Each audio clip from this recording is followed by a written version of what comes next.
PEGI 18. Across the centuries, assassins and Templars wage a hidden war. One side fights for freedom, the other for control. The fate of humanity hangs in the balance, and that balance is shifting. Welcome to Assassin's Creed Brotherhood Diaries.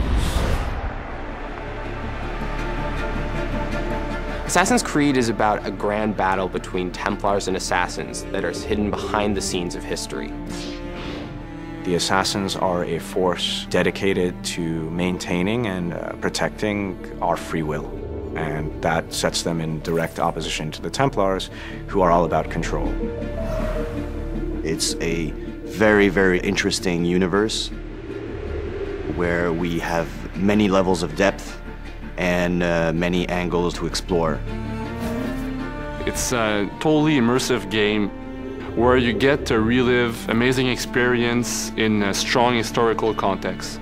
With Assassin's Creed, the fans are very important to us, and we know how many people are out there waiting for the next installment and are excited to see what's going to happen. So it's important on the story side that we deliver new twists, new turns, and that we continue the narrative the way we had begun.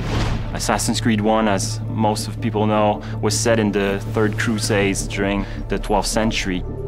Assassin's Creed 2 was set in the Renaissance. This time around, we are going to focus especially on the city of Rome itself and on the life of Ezio, the second part of his life where he decides to build a new order, which we call the Assassin's Brotherhood.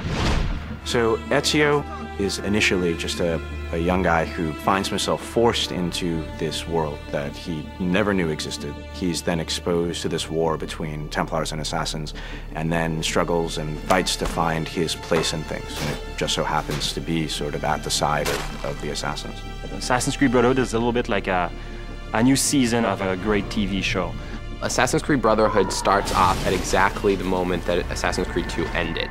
So, when we made Assassin's Creed 2, we understood that Ezio's story was more epic than anything we could tell with one game. And this time around, what we wanted to give the players is the fantasy of being leader of an assassin order. And it made sense for us to put the player in that position and have that extra responsibility of not only teaching them, but also recruiting them and molding the next generation of assassins. The player will be able to recruit new assassins, train them, and eventually send them on different types of missions.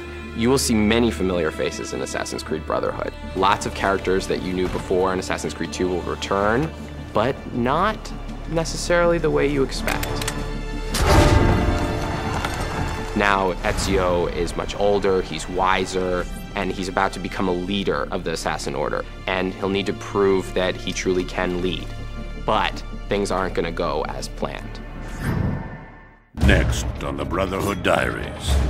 We're introducing a fresh and unique multiplayer experience, so that's the first time we are doing that for the Assassin's Creed franchise. In Assassin's Creed Brotherhood, the player is going to get to actually create the Renaissance in Rome.